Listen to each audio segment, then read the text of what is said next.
Hello, everyone. We welcome you to this first patient meeting webinar.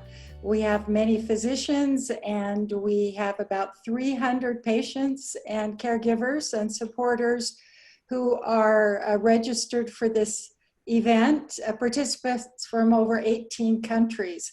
So this is a wonderful aspect of the virtual format that we're really happy to take advantage of this year.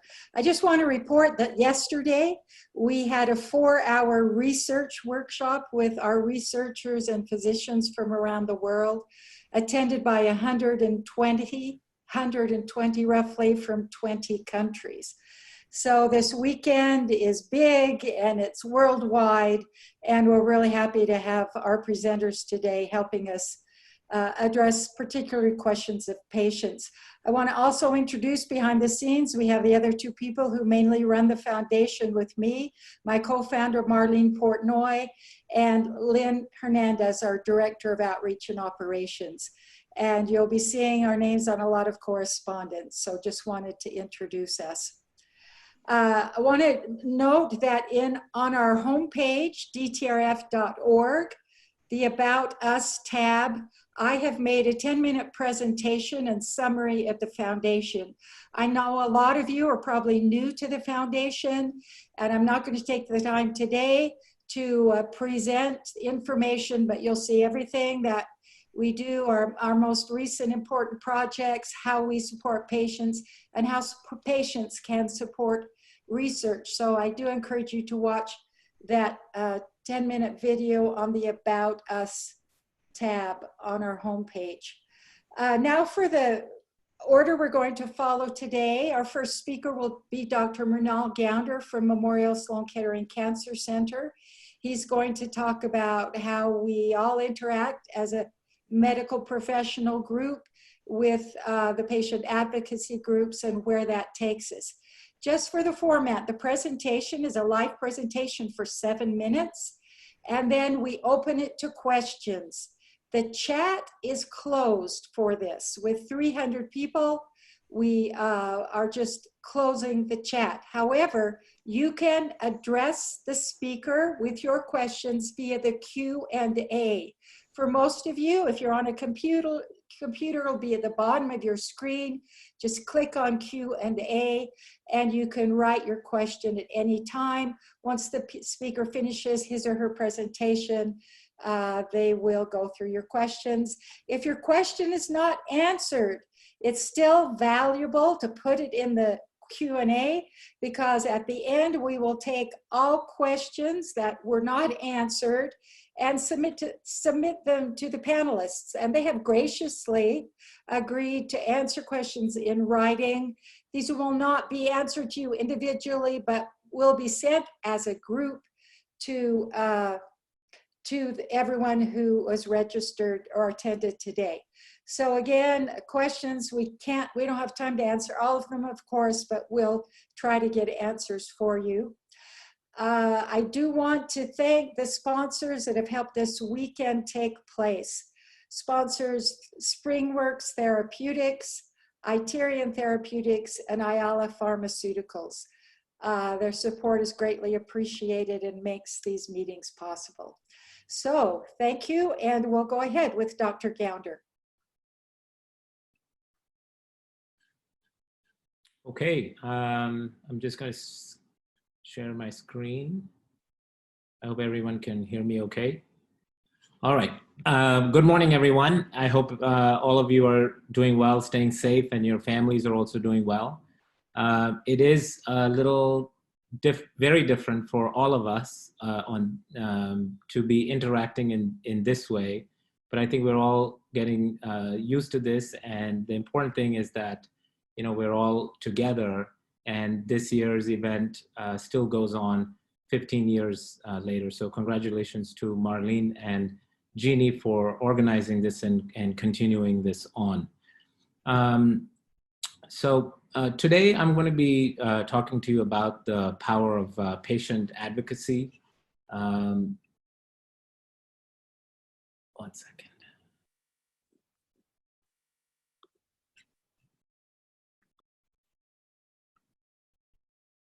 All right, okay.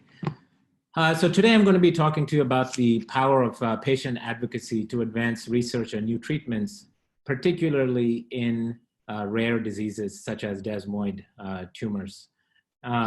These are my disclosures. These are my disclosures with Bayer, SpringWorks, and Iterion. And what I'll be discussing today is really just my personal views. So I want to begin by saying that, for thousands of years, human beings, when we decided to stop being hunter-gatherers and we decided that we're going to live in cities and come together, one of the first things that it required for all of us as a society to do was division of labor. So very early on, there were people who were in agriculture, others who were educators, some were builders, soldiers, and these were sort of trades and specializations that people have been doing over thousands of years. And this is how our modern society today has also evolved to become. In fact, these degrees of specializations have become more and more intricate. So today, if you say had a car problem and your car broke down,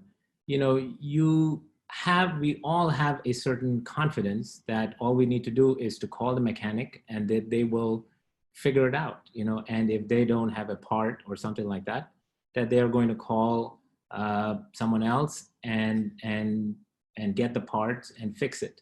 Similarly, whether it's anything else, say plumbing is broken, we call the plumber, and there's a certain degree of confidence that these things have been done before, seen before, and will get fixed. And there are so many degrees of specializations. If, for example, we had some issues with the law, we'd go to the lawyer, and in today's world, we just would not pick any lawyer, right? I mean, the first thing they would ask is, what kind of problems do you have? And you say that you have some issues with taxes. So you'd get referred, we'd all get referred to a tax lawyer. And a lawyer with some other specialization would not be handling that case. And similarly with education as well. So I think we've all come to accept at a very deep level as a society for thousands of years is that there are certain tasks and certain trades and certain specializations that we've all sort of carved out to do. And that's what, worldwide, globally, our human current society has come to exist and thrive. And the same thing is also with healthcare. I mean, when say like I wake up in the morning and my son has a fever, I call the pediatrician. I don't really take care of my own son. I rely that the pediatricians know what, will be able to properly diagnose, examine, and give the right medication, or just say, this is really just a fever, you just need to observe and leave you alone. So there's a certain inherent sense of confidence that we have that many of these issues facing all sorts of things in our lives, in our daily lives, will get sorted through people who have spent a lot of time working on it, studying it, and getting better at it. So even today, say that someone is sick or has a fever and the doctor gives you or gives us an antibiotics, it's so simple as getting a prescription, going to the local CVS and picking up the prescription, taking the medication, and hopefully feeling better in a couple of days later. But the story is really a far more complicated story. And I want to briefly tell you about this simple process of just taking a pill, how difficult it is in the actual sense of coming to this point. So how do you take an idea and take a drug all the way into the market? So, and this is pretty much true not just for drugs that are in oncology and in cancers, but really for a lot of things, whether it's a vaccine or whether it is for antibiotics or an acid suppressor. To go from an idea to a market actually takes decades of work. So on the far left-hand side, what you're seeing is basic science research. So these are people who spend decades to years and years and years just studying how something works in our bodies. And once they figure that out, then is the process of trying to see, can we come up with a drug? Can we come up with a vaccine? Can we come up with something to go after this process when it is broken?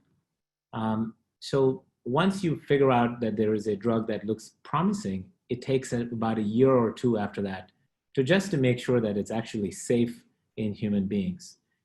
And it's not a guarantee that all drugs will pass. There is a good number of drugs that, even though they may be promising in animals or cell lines, that when you test it in other animals, it turns out to be quite unsafe. So many don't make it beyond that. And after that, there are a series of clinical trials, phase 1, phase 2, phase 3. And these can take anywhere for up to a decade or so. And after that is all done, and again, provided that many of these drugs actually go through phase 1, phase 2, phase 3, many drugs basically die along the process. Close to about 1 in 50 will only make it, starting from the very early on. And even after a drug has been shown to be promising in the phase 3 setting, it still takes anywhere from 6 months to 2 years for a drug to get approved. So this simple pill that our doctors give to us, whether it's a chemotherapy drug or an antibiotic or something else, involves an enormous amount of research that's behind the scenes. And this usually involves thousands and thousands of scientists, doctors, people in the pharmaceutical industry, investors, and of course, regulatory agencies such as the FDA and the European Medicine Agency. So tens and thousands of people come together to make one drug enter into the market. So when you think about this, you may say, well, all of these people must be working together with a single aim. And that's far from the truth. Even in major diseases like oncology and cancer, the basic scientists are spread across the world, and they're all, to some extent, working in silos. Similarly, pharmaceutical companies may be going after the same exact type of molecule that they all want to go after. The doctors may have expertise in one country or in one region and may never even talk to someone else about how they treat. So a lot of these things, even in the large diseases, there's a lot of silos. But especially for big cancer, say you take colon cancer or lung cancer, some of the most common cancers, there are at least opportunities such as conferences and things where people come together to present their ideas and things sort of happen in an organic way. But there's really not a organizing committee that starts putting people together to start working on new things. So here is a chart of the disease burden by cancer types in 2017. And what you see at the very top are diseases such as lung cancer, which is leading globally. And after that is liver cancer, then stomach, and then it's colon cancer, breast cancer. And what you'll notice is that as you go down here, you will not find sarcomas, and you will most certainly will not find desmoid tumor here at all. So in terms of the number of people who are working towards these rare diseases, this does not even register in terms of a need from a global standpoint. So frequently, when people with rare diseases, and here a desmoid tumor, very often we hear from patients that it took 5 doctors or more before this diagnosis even became clear to one. So initially what happens is when this diagnosis does come, it is really, you're met with experts. You meet doctors, you meet surgeons, you meet oncologists, and frequently people will say, I've never seen this before. I don't know how to treat this. Maybe I'll look it up. But this is really a place which is extremely isolating and frightening for patients when patients deal with rare diseases and especially rare cancers, where we all go to our doctors hoping that they would have answers, but when they don't have any answers, it becomes an extremely frustrating, depressing process and anxiety provoking in so many different ways. And it is in this context of dealing with a rare disease that a patient advocacy group is so essential. And when patients who I meet who say, you know, they had a desmoid tumor and they really didn't know what it was. Their doctors had never seen it before, never heard of it before. And then they searched on the internet and they came across and they found this DTRF, and they joined DTRF. And it was people tell me that it's such a relief to be part of this organization. And people like Marlene and Jeannie, you know, as founders have come together to put this 15 years ago, but have really brought together hundreds and hundreds of people, scientists, in advancing the cure for a desmoid tumor. So what I'm going to talk to you today is really sort of the work that the DTRF has done in bringing together new drugs and new therapies and new people into this field that 15 years ago, there was really not much happening. In fact, even 10 years ago, I can say there's really not much happening at all. So how does the patient advocacy group such as DTRF really function in such a successful manner? So the first thing is the patient advocacy group itself plays multiple different roles. So previously I showed you that, you know, there are thousands and thousands of scientists and patients and people all come together to try to come up with a new drug, say in colon cancer, or say a vaccine for COVID. But for rare diseases which are neglected, there's really only the patient advocacy group, such as DTRF, becomes sort of the keystone that brings all these different stakeholders together. So first and foremost, and the most important function of the Desmoid Tumor Research Foundation, really any patient advocacy group, is to provide support for patients. You know, this is a isolating diagnosis. Family members, you really don't know other people who have desmoid tumors. So coming into DTRF, whether it's this meeting or the Facebook or any of the other virtual or non-virtual things, really immediately provides people a sense of relief, a sense of connection, a sense of togetherness, and that sense of isolation evaporates. So the number one function DTRF really does is, or really any patient advocacy does, is help support patients. And whether this is through just bringing people together or organizing events for fundraising, whatever it is, ultimately this is your organization where you can lean on to other people for support, no matter where you live, whether it's just in the United States or Canada, Europe, globally. This is ultimately an umbrella, a safe place for people to come to get answers and to search for answers as well. So that's the fundamentally most important thing. The second thing is, as I mentioned before, one of the most essential aspects of bringing new drugs or to bring a cure or treat better treatments for a disease is to start with basic research. So we want to understand, what is a desmoid tumor? How does it grow? What makes it grow? What triggers it? Why I had a great surgery, but why did it come back? These are fundamental basic questions that we need to understand in this space itself. You know, before DTRF, there were people certainly working on desmoid tumors. There were certainly scientists working on desmoid tumors, but there were very few, and they were definitely in silos. You know, people would come out and present their work in small meetings. very high likelihood that the other person working desmoid tumors may not even be aware that somebody else is working on it. So what DTRF has really done over the last, at least for the last 10 years or so, is start bringing researchers together. So those people who had some interest, all the funds that you raised, the funds were provided to further accelerate their research, to say, here's a $50,000, here's $100,000, you know, hire people to start working on these basic questions.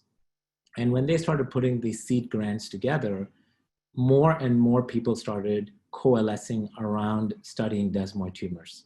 And researchers need money to do this research, to buy equipment, to answer their questions. And that's what Desmoid Tumor Research Foundation did. And all with your money that you've raised and through philanthropy and through other granting mechanisms, that money came together to support these researchers. And these researchers then invited other researchers to come in and start studying about desmoid tumors. And this is just in 2018, the number of different researchers from across the globe studying desmoid tumors. There are people who are studying at the very basic level at just the cells of desmoid tumors. And others are working on a mouse model. Others are working on frogs that grow desmoid tumors. All of this to understand, how does this start? Why does this start? How can we stop it? And so on and so forth.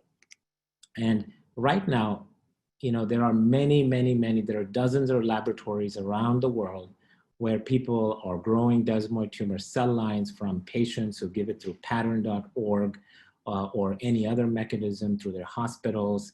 There are people in Belgium who have now grown a frog that grows a desmoid tumor. Now they can put specific drugs to it, try to understand why does this frog develop a desmoid tumor. There are mouse models for desmoid tumors. All of this is to add towards the greater knowledge base of desmoid tumors itself. And this one, as I mentioned before, this is part of pattern.org, where you can sign up, and tissue that if it is normally collected can go to Broad, the institute, which is part of Harvard and MIT, where they are now growing these cells to, for basic science researchers such as Dr. Jesse Bowman-Mush to work on figuring out the fundamentals of desmoid tumors itself. The next aspect of this is, yes, it's great to do all this basic research, but how do you take it to the next step? And frequently, you know, scientists, they're very good at doing something at the very basic level of molecular biology, but they may not have the skill sets to take it to the next level to patients. So this is where Desmoid Tumor Foundation and the patient advocacy group has started engaging with people who are researchers and clinicians who treat patients to see how can we bring people who are in basic research and clinical research together so that what we learn in the lab can now be translated into the clinic, where things that appear promising can now be brought together. And more importantly, also for doctors who are treating patients with desmoid tumors. And these, remember, are very few patients to begin with. So one doctor may see 3 or 4 desmoid tumor patients in a year. But now when you bring 10, 20, 30 doctors together, it really starts multiplying. The knowledge starts really magnifying, and it's an exponential growth of what happens.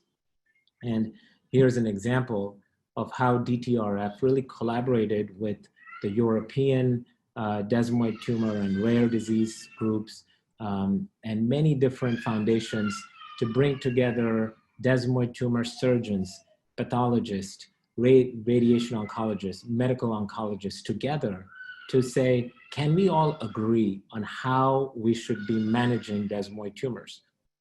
When is it safe to observe? When is it okay to do surgery? When is it not okay to do surgery? When should you start a drug?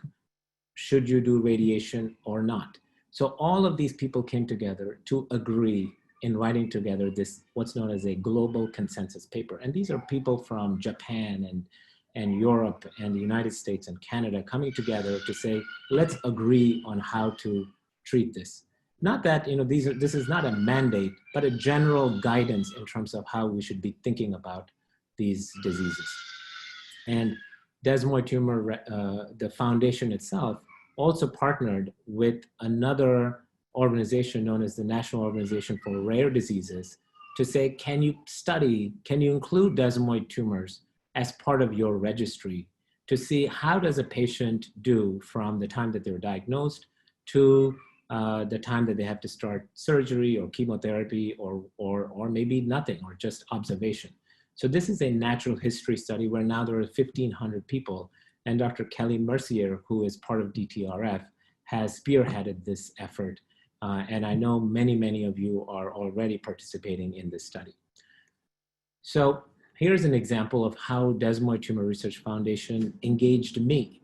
So almost 10 years ago, I had found in my clinic that this drug sorafenib seems to work. And here was a young man who was 35 years old with a desmoid tumor. He had failed all chemotherapies. He's had multiple other things, radiation. And the surgeon said, the only way we can really deal with your pain and all these issues is with an amputation of the arm.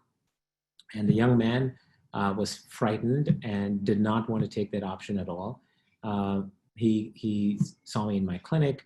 And, we said, well, why don't we try this drug sorafenib? We really didn't know much about it at all, and we did.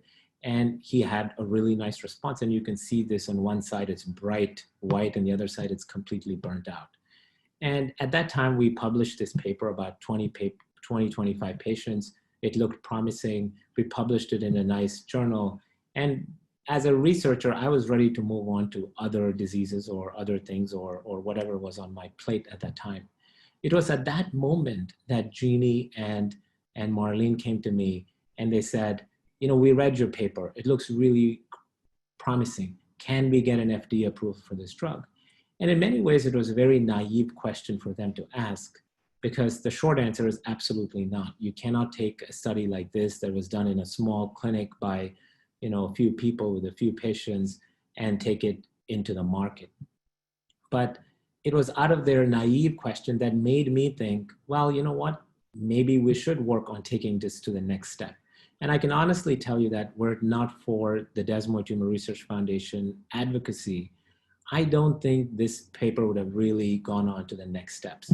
And it's really with their funding to fund some of the correlative work and a lot of the pushing and the urging and and really saying, look, we really need something for our patients, that led us to, two years of planning led to a phase 3 study. And this was an international study in US and Canada with hundreds of sites that were open. And we said, well, let's study this drug sorafenib, and we did. And one of the first things that the people who thought it was impossible to do a research in rare cancers such as desmoid tumors, they said, it's too rare. You're not going to find the patients. You're not going to be able to enroll all patients in time. And the Desmoid Tumor Research Foundation really came through. And they said, no, we will inform our patients about this study, and people became aware of it by word of mouth, through internet, through the DTRF website. And we set an incredible record in accruing patients to this huge phase 3 clinical trial. People thought it's going to take 5 years to do it. The study was completed in just about 17 months or so.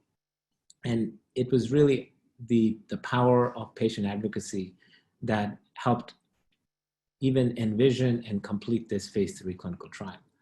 And we, of course, published this in a nice journal, and now we're thinking about how to take it to the next steps. And there are other drugs. For example, you'll hear from Dr. Cunningham later on. This is the beta-catenin inhibitor, which is a phase 1, phase 2 clinical trial that is going on. When this drug first came about, the company, I can tell you, did not come to any of the clinicians. They did not come to the scientists to say, we're interested in this drug, how can we do it? They actually went straight to Marlene and Jeannie. It was really Marlene and Jeannie's introduction and putting them in link with this bigger infrastructure and community that this patient advocacy has built, that gave companies like Iterion or SpringWorks the confidence that they have the knowledge base, they have the experts, they have the patients to bring together new drugs into the market. And this drug, from SpringWorks, you'll hear Mary Smith talk about this shortly. This was a phase 3 clinical trial that was complete. But most of you will not know that this was originally a drug made by Pfizer. And Pfizer had tried this on many patients in big, larger clinical trials with cancer patients and found that it was not helpful in, say, breast cancer or lung cancer, or pancreatic cancer. And they'd actually shelved this drug. They had no intent on developing this drug at all. It was basically put away. It was a lot of urging by the Desmoid Tumor Research Foundation, by Dr. Bob Mackey, who's now at Penn, who's really an advocate to take this drug from Pfizer and bring it out and bring it into desmoid tumors. Were it not for the patient advocacy groups urging, this whole thing would not have happened at all. So it was a lot of behind the scenes pushing to come to this place. And just earlier this week, this same drug, nirogacestat, or the gamma secretase inhibitor from SpringWorks, is also available for children through the Children's Oncology Group across the United States. So a lot of this, again, by Dr. Aaron Weiss and others here who have pushed for this. And on one end, engaging, so we've talked about basic research, clinical research, doing new clinical trials, engaging. But the other key component is also engaging with the regulatory agencies such as the FDA. So here, when I did that study with sorafenib in the phase 3, one of the questions that came up in our conversation with the FDA is, we are measuring how tumors shrink, but can we measure how patients feel? How can we take that into account? Does sorafenib make your pain improve? Does it make your mobility improve? And at that point, we did not have the right tools or the right questionnaires to answer that question for desmoid tumor patients to use as part of a clinical trial. So Marlene and Jeannie really organized a conversation with the FDA and brought people who are experts in this field and successfully came up with a questionnaire when a lot of people, even experts in the field, said that this could not be done, that such a questionnaire cannot be developed. And we went ahead and did it. And this is Dr. Jean Patey, who is an expert in patient advisory group and is also part of the medical advisory board, who heard the story of desmoid tumors, who heard the story of the patient advocacy group, who was so, he was so impressed with the passion that the patient advocacy group brought, that he really did a lot of this work at half the price at what they normally charge at. So it's really sort of the power of patient advocacy group to bring all these people together.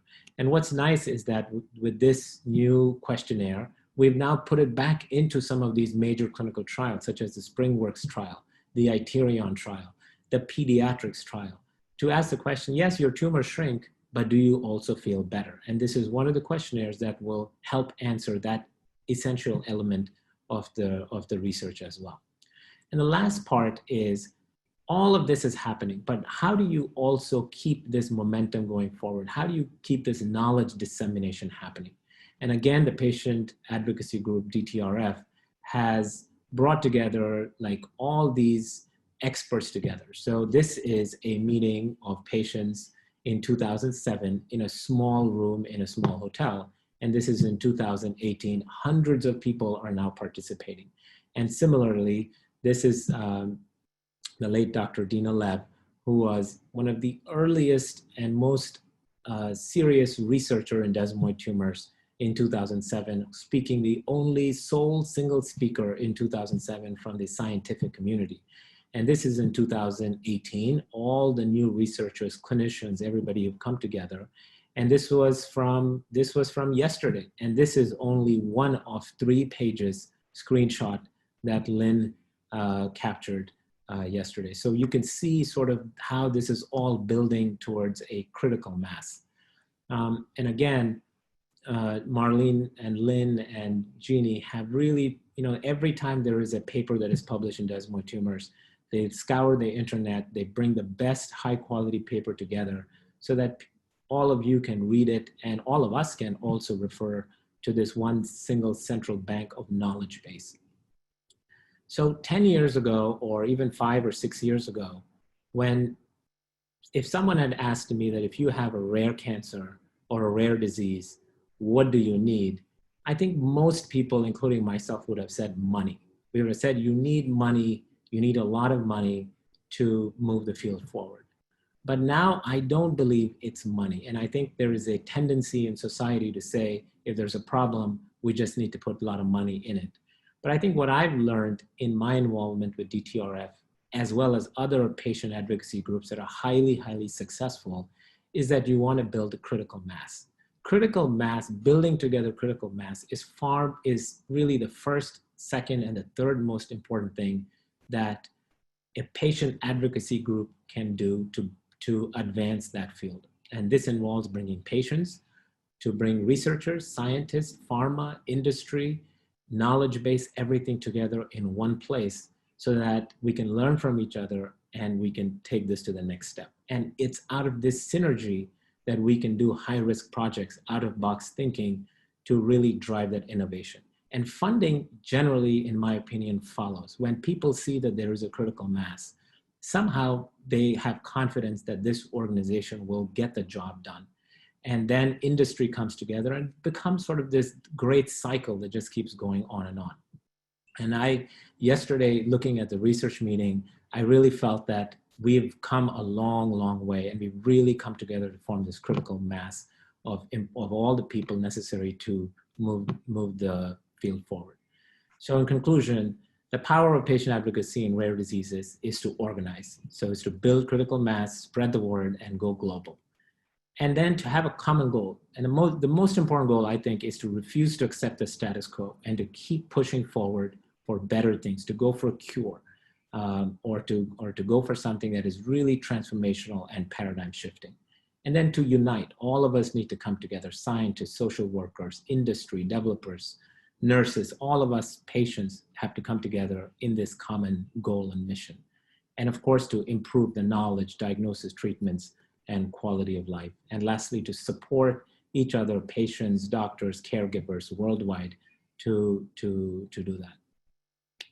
So I will end by saying this. I was really moved by something in one of the political conventions that Julian Castro said. He said, in the end, the American dream is not a sprint or even a marathon, but a relay.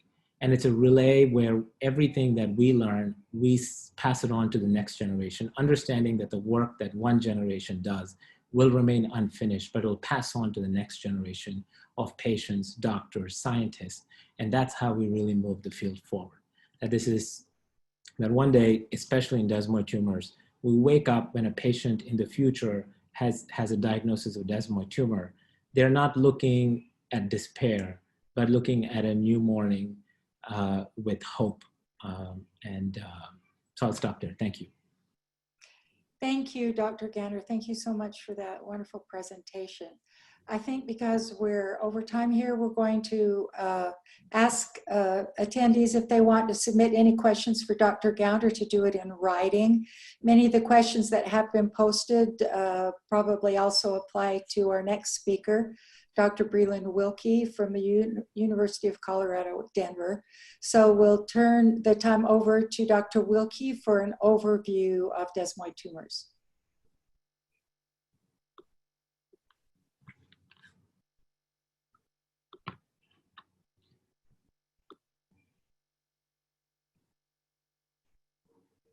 Sorry about that, technical difficulties. Can everybody see my screen? Let me move everything. Everybody can see? Okay. Great, so I'm Bree Wilky, I'm from University of Colorado, and this is gonna be a little bit of a whirlwind tour to give you an overview of Desmoid Tumor 101. Many of you are already experts, but it's always nice to take a few minutes and just get everybody on the same page, and so that's what we're gonna do. So first and foremost, to understand a desmoid tumor, we have to talk about one of the most mighty cells, and that's a fibroblast. So a fibroblast is a connective tissue cell, and what that means is these are cells that hold the structures of our body together. And I describe this often as the gristle on the chicken breast. So when you peel the skin off, there's that white material that's sort of holding everything together. And so what can happen is fibroblasts are normally only growing when there's an injury or a repair that needs to be made or to replace worn out cells. Otherwise, they should just be hanging out, sitting there, holding things steady, and not actively growing unless there's an injury. And so all of that process, if they do need to repair something, is tightly regulated by a series of genes, including beta-catenin, APC, and some other genes. So if there's an injury or if those cells get activated and don't turn off, this is what happens in a desmoid tumor. So there's a mistake that causes these pathways to always be active. And ultimately those fibroblasts overgrow and form a mass or a tumor, and that is a desmoid. So if you look under the microscope at desmoids, they look pretty normal. The cells don't look that bizarre, but there definitely are too many of them. It's also important to know that these desmoids cannot metastasize or spread to other places, and so this is technically a benign tumor. So it's super important to distinguish a desmoid from a sarcoma. So a sarcoma can also come from a fibroblast, but tends to have multiple more complex genetic mistakes or mutations. Under the microscope, a sarcoma looks much more ugly, it looks more bizarre, and importantly, these tumors can actually metastasize and spread, and these are a cancer. So first thing, you want to have a biopsy, make sure you can tell the difference between the two. And also a common question I get is that it's essentially unheard of for a desmoid to transform into a sarcoma. So that's reassuring. What causes desmoids? There are two main groups of desmoid tumors called the sporadic tumors, and then those that come from a disease called FAP or Gardner syndrome. And it's about 90% sporadic and about 10 to 15% FAP. So the way we can tell about these is basically, again, these mutations. So most sporadic tumors come from beta-catenin that gets flipped on, and some of the causes of these tumors can be an injury, so surgery or trauma, again, leading to something not getting turned off in the fibroblast when it's supposed to. Hormone exposure, which you'll hear about from Dr. Raut here in a few minutes, including pregnancy, but I've also seen desmoid tumors in patients who have been treated with hormones, mainly estrogen, for fertility or replacement therapy. Any kind of foreign body like a breast implant or a bullet fragment or some sort of other foreign body that causes inflammation can be associated with desmoids. Often patients ask me about diet. The answer is probably not. There's a case report of soy, which is an estrogen-like material or food, potentially influencing a desmoid, but this is extremely rare and not well documented. Overall, many times these are unknown, so we don't have a great explanation as to why the desmoid occurred. FAP, so again, this is an inherited gene. So all cells in a patient with FAP have a mutated or broken APC. This is why patients can also get colon cancer in this disease, and why patients can get multiple desmoids, because unlike sporadic, where there's just one mistake in one potential spot that leads to the desmoid formation, these patients have an underlying tendency to develop desmoids. So very different. Treatment options, what do we do? There are many treatment options. And so in the interest of time, I'm going to go through these pretty quickly. First and foremost, we want to think about watching and waiting. Why? Because Dr. Gounder's studies showed that even patients who were on placebo could have up to a 20% shrinkage rate. We don't understand exactly why this is, but somehow many people can have their desmoid ultimately calm down and begin to regress without doing anything. Additionally, up to 50% of patients will be stable at 5 years without therapy. And so this is always a great option. Surgery can be the right answer for some patients, but again, we have to weigh the risks of the surgery and the high chance of recurrence, which is usually could be up to 40 to 50% in some series. Radiation treatment's very effective, however, carries other risks like damage to the surrounding tissue, as well as the risk of secondary cancers. There's some really new technologies we're very excited about that are called ablations. These basically involve putting a needle into the desmoid tumor and either freezing, burning, microwaving, electrocuting. There's a variety of different strategies. And then this technique called HIFU, or high frequency ultrasound, which is being explored probably most rigorously at Stanford. Really exciting technology to allow for a less invasive management of a desmoid tumor. From a systemic treatment approach, there's a lot of different drugs that can be used, ranging from full intensity chemotherapies to targeted chemo pills like sorafenib, imatinib, and others, including nirogacestat, the new gamma secretase drug.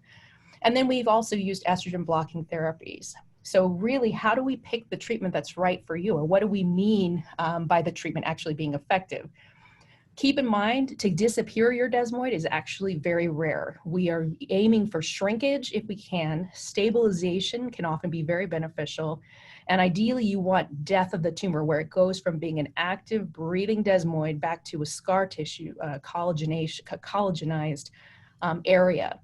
And hopefully, along the way, the goal always has to be improvement in symptom and quality of life with any or all of these factors. So picking the right treatment, we talk about your symptoms, we talk about the location, how badly do we need a shrinkage or a response? We look at the growth pattern over time. I saw a question about the rate of growth of desmoids. This can vary. There are people that may grow a few millimeters per year and people that may grow a few centimeters per year. We look at whether there's obvious estrogen exposures, patient preferences between oral or IV drugs, and other medical conditions that may complicate therapy. Common issues when you're picking a treatment approach. There's a lot of anxiety over watching and waiting and doing nothing. How long are we willing to wait for a response? Just again, going with that anxiety piece. Some of these treatments can take 6 to 12 months to see maximal shrinkage or even beginning to see shrinkage. Can we get to better options if we can shrink or kill the tumor? And are there clinical trials or other options that might be available? So I'm going to go through these quickly. These are my top 10 tidbits that I think every desmoid patient should think about especially when you're first diagnosed.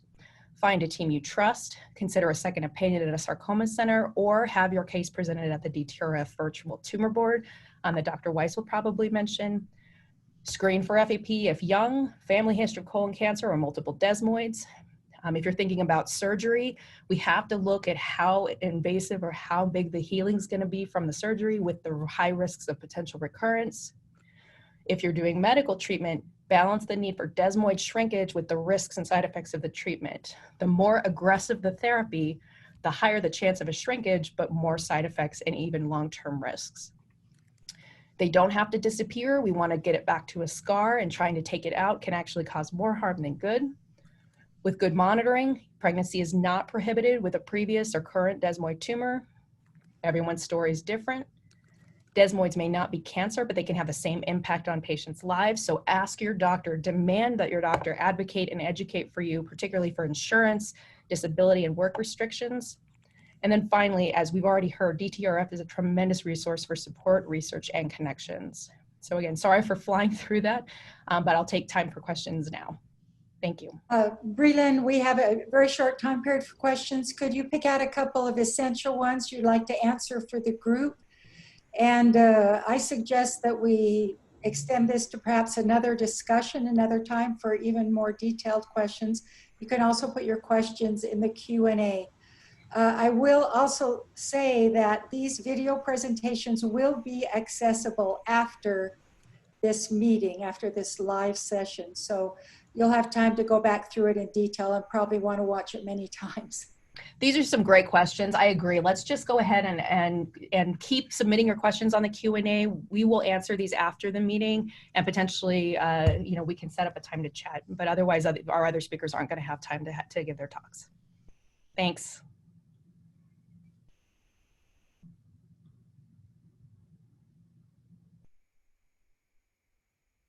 Okay, let's go on to the next speaker. Dr. Aaron Weiss is going to talk about pediatrics and desmoid tumors. Okay. Oops. All right. You can see this okay? Okay. So I'm just going to give a brief overview of desmoid tumors in children. Breelyn touched upon a number of things that I'll talk about as well. There is a lot of overlap between pediatric and adult desmoid, and to be honest, we still don't really understand the differences very well, but I thought I would just highlight some differences in pediatric desmoids that are a little bit nuanced compared to the adult patients. So this is my disclosure.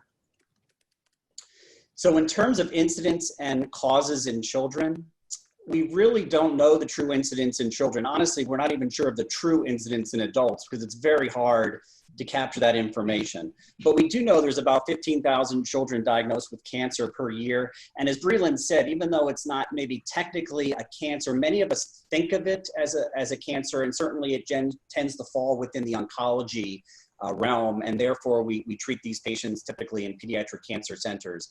But generally, we think of these as about less than 0.01% of all pediatric cancer.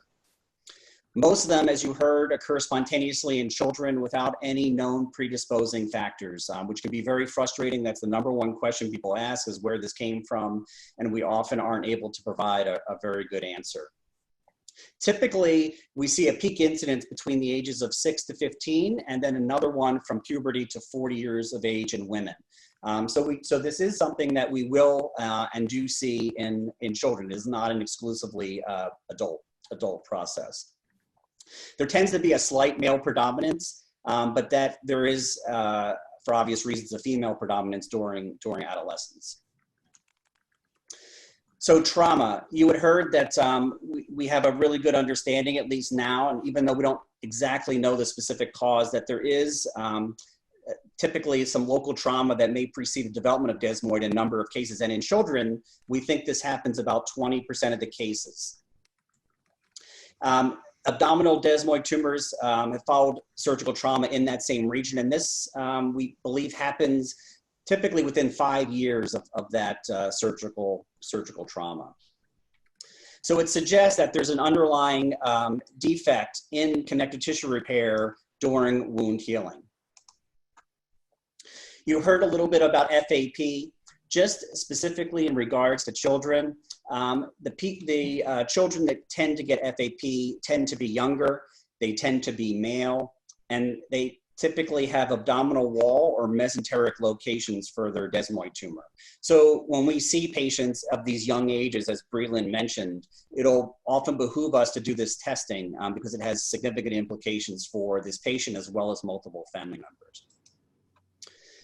Tumor location and age, we also have some pretty good evidence that children, in terms of where these things may appear, tend to be a little bit different than adults.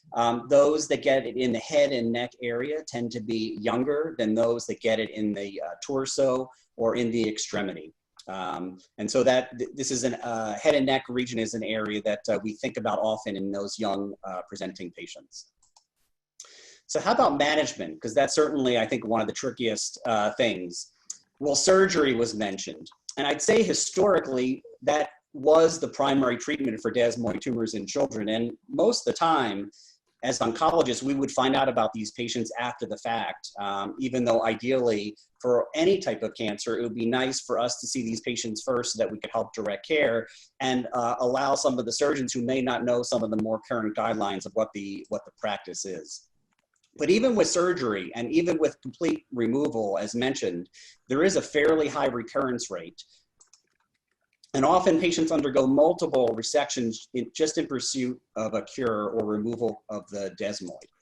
And there are a lot of post-surgical complications, particularly in children. As you can imagine, this is lifelong for these young children to have to endure. And the other obviously concern with surgery is that just the surgery itself might stimulate more desmoid tumor growth. So radiation, I have to say in children, this is quite controversial, and most of us do not use this frontline or even in subsequent refractory type tumors. We rarely use this intervention unless it's really an emergency because of the long-term effects and treatment-related problems this can have in terms of function of the location and stiffening and limited motion and a lot of nerve and muscle complications. So when it comes to medical therapy in children, vinblastine and methotrexate, which is a type of chemotherapy given in low dose over kind of like a weekly, every other week period of time, is probably considered our front line. It was the first clinical trial actually in children with desmoid where they tested this and was shown to have benefit. There have been other studies. There was a clinical trial looking at hormonal therapy. However, this didn't really have great outcomes compared to the previous trial. And there were a lot of females who developed ovarian cysts. So at least in children, this isn't really one of our frontline modalities. So what about alternative therapy approaches in children? Hydroxyurea is commonly used, but it's important to realize that although it's oral and well tolerated, because we have a lot of experience with other diseases such as sickle cell disease and using this, we really don't know the benefit. And there has been no clinical trial data to date. It's all retrospective looking back. So this isn't usually our frontline therapy, but at least we sometimes consider it. Tyrosine kinase inhibitors, well studied, and as Dr. Gounder mentioned, these are all available to us. However, and we know they're generally safe, you can take them orally, and there's beneficial results in adults, but really the long-term safety in children is unknown, and we don't have any clinical trial data in children. So even though we do use these, you do have to keep that in mind. I will mention, and this was just mentioned on the earlier talk, that just this week, a gamma secretase study for studying nirogacestat just opened through the Children's Oncology Group. And anyone who has a child with this tumor or any type of cancer can be treated in any medical center, essentially, in this country, in North America, as well as Australia and New Zealand for desmoid tumors. I'm just going to quickly mention here, these are some of the alternative local control options that Breelyn mentioned. We also use these in children at times, but generally they're at some of the larger centers that would have more experience. But these are safe most often, especially in children, with minimal complications. And so it's a really important thing to think about when other options are not available. And I don't want to forget this watch and wait approach. Not only is it used in adults, but in Europe, where a lot of this started, there was a study where they actually observed children with desmoid tumors, and once they exhibited progression or symptoms, they would get treatment. But there was a good quarter of the patients who never required any type of therapy, who either had stable disease or regression of their tumor. So oftentimes we would take this approach in patients that were relatively low risk. So ultimately, how does one make individual decisions for their child with a rare disease and a relatively limited data? Well, I think, as Breelyn mentioned, seeking an opinion from someone with pediatric desmoid expertise is always beneficial. There is a desmoid tumor virtual tumor board that DTRF sponsors that's been very successful the last 3 years. And if you have a case and you're interested in having your case presented, please just reach out to your provider or to Lynn, and we can work to get that case presented. There's also a registry, but I will point out that only 16 pediatric patients have been included in this registry out of a large number. So we would, if you are a parent of a child or someone here who's listening who had pediatric desmoid tumor, it's important to get that data so that we can learn more about the disease. And finally, as Dr. Gounder mentioned, coming together to build evidence-based approaches for these type of diseases is very important, and we're starting to do this in pediatrics as well. So future directions is to gain a better understanding of the causes and biology of desmoid tumors in children, understand the differences between children and adults. We're working on clinical trial development for children. As you've seen, we've had a few, and we have one currently happening. And then ultimately better measures of treatment outcome and success than just a traditional shrinking of tumor and survival. How about, using MRIs to characterize these, early markers in the blood that could help indicate whether something is helpful, and most importantly, quality of life, particularly in children where we lack a lot of those measures, particularly in validations. And that's the end of my presentation. I think, based on time, we might save some of these questions till the end, and I can answer in written form. Okay, thank you so much, Dr. Weiss. We will again have these presentations available after this meeting. We do have a hard stop at 12:20. We're going to go overtime a little, but we have a hard stop to set up for the next webinar, which starts at 12:30. So we'll save any questions for extra time we might have after Dr. Raut's presentation. We'll turn the time over to you. All right. Okay, thank you, everyone. I think you can see my slides here. So I'm going to talk on a very specific topic, which is, although it's a smaller topic than the sort of cross-cutting talks you've heard earlier today, it's a critical topic for so many people in the desmoid community, and that's the issue of pregnancy and desmoid tumors. And let's see here. Okay. So just to give you a little bit of background about this, I'm not going to reiterate what Dr. Wilky's already stated, but the term desmoid was first coined in 1838 by Johannes Müller. And John McFarlane in 1832, previously, before the term desmoid was used, had described an organized sarcomatous tumor between the layers of the abdominal muscles in women who had children. So this is probably the first real description of what we now know as a desmoid tumor arising in or after pregnancy. Desmoids are often diagnosed in young women during or after pregnancy. This raises concern that about potential progression during the current pregnancy if it's diagnosed during the course of pregnancy, or recurrence with a subsequent one. And this raises a lot of questions. It's also led to a lot of misinformation based on lack of data about family planning. And there are limited existing data to guide women about desmoids and their treating clinicians regarding future pregnancies. So we put together this study, which we published in 2014. It was led by Marco Fiore in Milan, and it combined data from Milan, from Via Juif in France, Toronto, and our institution here in Boston. And basically, we combined our experience of women who had desmoids identified during pregnancy, or had desmoids and then got pregnant, or had desmoids that were either in place or removed, and tried to understand some natural history. So the objectives of the study was to focus on three specific groups: those who had desmoids identified during or right after being pregnant, those that had desmoids in place that had arisen either sporadically or in this context initially of FAP, who later got pregnant, and those who had had desmoids removed in the past and who later got pregnant. We wanted to identify risk of progression with watchful waiting, a risk of recurrence after resection, and risk of recurrence during a subsequent pregnancy. These are the four institutions which combined data, and we included women as described there. We ultimately decided to exclude the FAP subset of patients just because we did not have enough individuals to really make much of an analysis. We also excluded those with infantile fibromatosis and plantar and palmar fibromatosis. And so we had a total of 92 patients, as you see here. The first subset, those that included women with pregnancy-associated desmoids, included 44 women.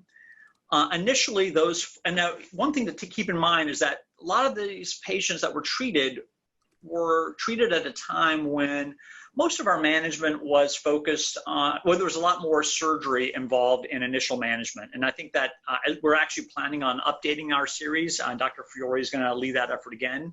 And we've discussed this in the last few weeks. And I suspect that in that group, we'll see a lot more individuals who are managed without surgery compared to our initial study. But in this first group of 44 women, we had 15 that were treated with surgery, 2 that were treated with various medical therapies that Dr. Wilky described, and 27 that were treated without any surgery or any intervention. 2 of those women that underwent surgery had surgery during pregnancy, and 13 had it postpartum. During the course of pregnancy or immediately afterwards in their postpartum period, those that were treated initially with watchful waiting progressed. 17 progressed, 10 did not progress. And of those that progressed, those that did not progress, 10 were still managed with watchful waiting approach, never required any intervention. Of those that did progress, 6 went on to surgery, 6 went on to medical management, and 5 were still managed with watchful waiting. So when we look at our entire group, of 44 women, 21 ended up having surgery. That number would probably be less now. 8 were treated with medical management, and I'm curious to see what's going to happen in our updated series with that with this subset. And 15 were able to avoid any sort of intervention whatsoever. So a third did not require any intervention. And this is just the percentages, which I'll just sort of skip through in the interest of time. Now, this is a case example that from the Milan cohort, which still sticks with me. And this was a young woman who was diagnosed with a 3-centimeter abdominal desmoid during her first pregnancy. Afterwards, she was treated with watchful waiting, had no growth postpartum, then got pregnant again. The tumor grew. after postpartum, the tumor stopped growing. And so she was again watched with, or just managed non-operatively and without any medical management. She had a third child, and again, the tumor grew. And then she ultimately underwent surgery postpartum because the tumor had gotten to the point where it was causing discomfort. So then what about people who've had it, women who've had a desmoid that's been removed and then get pregnant? We had 29 women who fit that description, 19 primary desmoid presentations, 10 recurrent. And so these are unresected desmoids. 16 progressed during pregnancy, 13 did not progress. Of those that progressed, 6 underwent surgery, 2 were treated medically, and 8 were watched. And thus 55% of women with unresected desmoids progressed during pregnancy. And that's something to keep in mind. And this number sort of, again, is one that sticks with me when I advise women with a desmoid who are considering getting pregnant.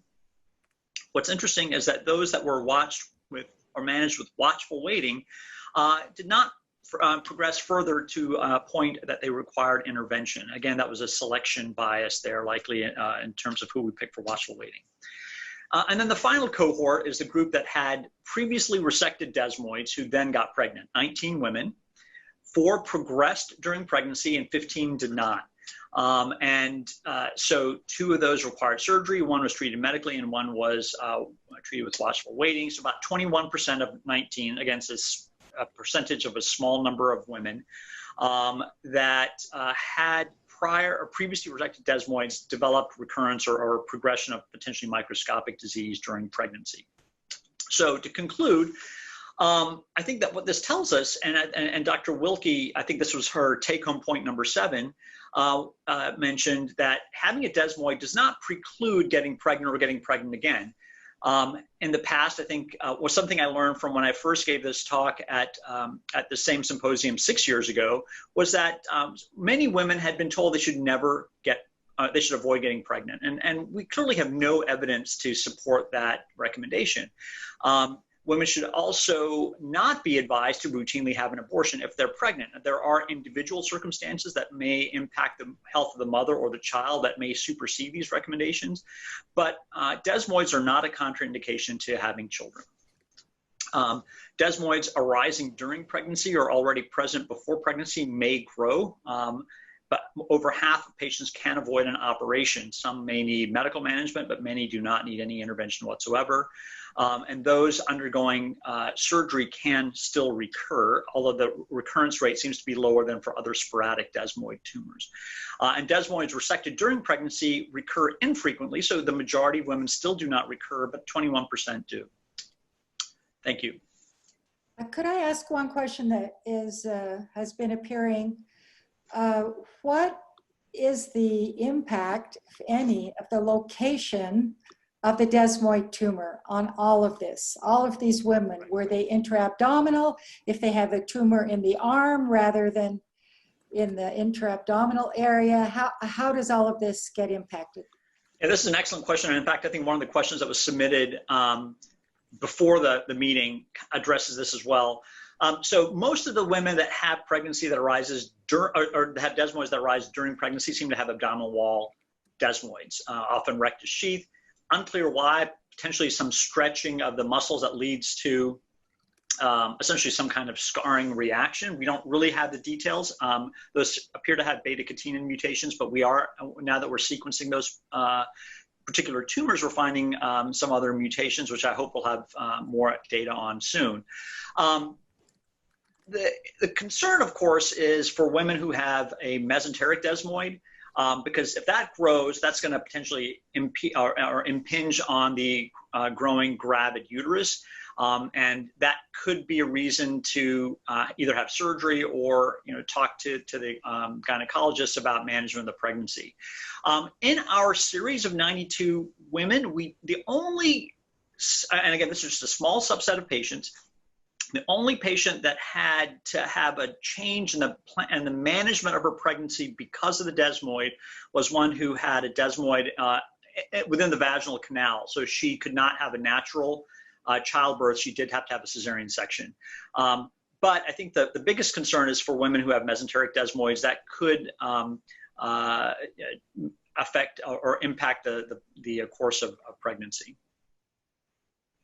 Oh, well, there's one other point, and I took out this slide in the interest of time, which is if I do counsel women who've had, if they're going to have surgery for an abdominal wall desmoid and plan on getting pregnant again, that they need to work, their surgeon should work very closely with a plastic surgeon. And so whenever I operate on a patient who wants to get pregnant again, I have the plastic surgeon come in and do the reconstruction. And the reason is that traditionally for the abdominal wall defect that needs to be closed, so there's basically a gap in the muscle.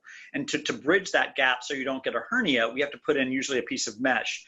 The typical mesh that we use for most hernias is really, has no real elastic property. It doesn't stretch. There are other types of biologic meshes or flaps that can be brought into that can stretch better, particularly if the desmoid arose along the lower part of the abdominal wall. Okay, thank you. As you all four have been reading through the questions, we have about 7 minutes left. Dr. Wilky, do you have a question you're just anxious to answer while we have a minute? Yeah, there's a few questions that again are going back to this question of, this calling out to the DTRF and to others to tackle this benign versus malignant issue. So benign and malignant are really pathologic determinations. I mean, this is not a comment on the impact from the disease or the fact that patients with desmoids can die from desmoid tumors, even though it's not cancer. So I think that was what I was trying to get across in my talk, is that although technically by the rules, these are locally aggressive tumors, these don't spread, they don't metastasize, all of these things. I certainly did not mean to downplay that, the impact on quality of life, and certainly from treatments that can range from amputation or full-blown chemotherapy like you would for a cancer. So I completely agree to working with the DTRF and potentially trying to come up with a more accurate classification, or, and we've had these debates in other research workshops too, where is it better to call it benign, or is it because of insurance? So if you have a cancer that's a pre-existing condition, does that cause issues with you being able to keep your insurance or things like that? I mean, so there's both sides to it, but I'm happy to talk more with people, but that came up quite a bit in these questions. And I'm welcome, other panelists, please jump in with how you counsel patients on this issue. Yeah, I have to say, I mean, that's exactly right. It really depends on the specific definition you're using versus the classification. But we understand that this, even if it's benign, it's not benign in most of the time. And because we're oncologists, we tend to think of these as cancers in terms of how we manage it and think about it. And so it's really just in the terminology. But in terms of like being able to advocate and get treatment for patients, I mean, we usually do kind of talk about them and express them in the context of a cancer, because it's important to stress to people who aren't familiar with this, with desmoid tumors, that of how aggressive it can be, and that it's not something that is typically benign for many people. Well, the definition of benign meaning it doesn't metastasize in the way other cancers do, right? And when you use that term, that's what you're saying, benign versus malignant, right?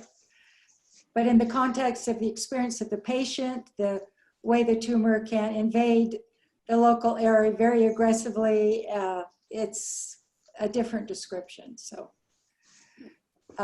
okay, thank you. Dr. Gounder, did you have a question that you saw somewhere on the Q&A that you wanted to answer? Yeah, I think one of the questions that has come up quite often is the risk of someone already has a desmoid tumor and was dealt with, and thinking about a second surgery, whether a second surgery in the same location or different location would increase the risk of a desmoid tumor. And I think the jury is out there, and it's really sort of anecdotal evidence. The short answer is we don't know, but I've I've seen a lot of patients with desmoid tumors undergo surgery for unrelated things do just fine. And there are some who have tumors recur right after surgery. So, but I have to say the vast overwhelming number of people with desmoid tumors or something who need some other surgery generally end up doing well. But I think Dr. Raut is much closer to this than many of us are. Maybe he can speak to this. Sure, sorry, could you clarify that? I was just trying to respond to one of the questions. Yeah, the risk of recurrence with surgery. Yeah, so the data are conflicting, and I think that Bernd Casper put together a nice chart in one of his papers that looked at various different series that looked at different the rates of recurrence based on the use of negative versus positive margins and use of radiation, and the data are all over the place. And so I think now that we rarely do surgery now, and really the only group that I seem to regularly consider for an operation are the women who want to get pregnant again after with a desmoid in place. But we tend to be a little bit more cautious about our margins, and so in that subset, the recurrence rate seems to be lower. So we're kind of skewing towards a more favorable group. So it's hard. I think that there's been such a sea change in surgical management that the data are just different now. I'm not sure if that really answers the question, but. I think the question is if somebody has a desmoid tumor and say they needed like some other unrelated surgery. Oh, yeah. Yeah, so this comes up a lot too. And I think there was one question that came up, if someone's undergoing IVF therapy, are they at risk for a desmoid arising along the track of a needle? Or if they're going to get their gallbladder taken out, are they at risk? We just don't have data really to be certain about that. So ultimately, I tell individuals, it's best to have the treatment that you need, whether it's having a bariatric procedure for weight reduction or taking your gallbladder out or having your hernia repaired. And we'll just follow along because even if you get a desmoid, there's a really good chance that we can avoid surgery on that anyway. Does any other thoughts, Bree or Aaron? Yeah, I agree. I mean, we get that question a lot, especially with patients with FAP, where they're like, any intervention, I'm going to get a desmoid there. And at the end of the day, if your appendix is blowing up, you need to take care of that. So right, yeah, I think it's a risk. It's always a risk benefit, and it's an important discussion to have. But we really don't know. I think in certain higher risk patients, I do have patients who have like Gardner syndrome FAP who do have an increased risk of recurrence at surgeries. But that's a smaller number of patients. So I think you just have to weigh the importance of the procedure you're having done. Thank you, everyone, for your participation. These are great answers, great presentations. Again, they'll all be accessible. Anyone who's attending and wondering, you don't have to write us to ask for these answers that we're going to be sending out or to access the video. We will be sending you that. Please be patient. It could take some time. But if you're registered for the webinar or attending the webinar, you're going to get that in your email. Thank everybody for coming. Thank you. Feel free to get up, take a break, get a drink of water, and we'll see you again in 10 minutes. Thank you.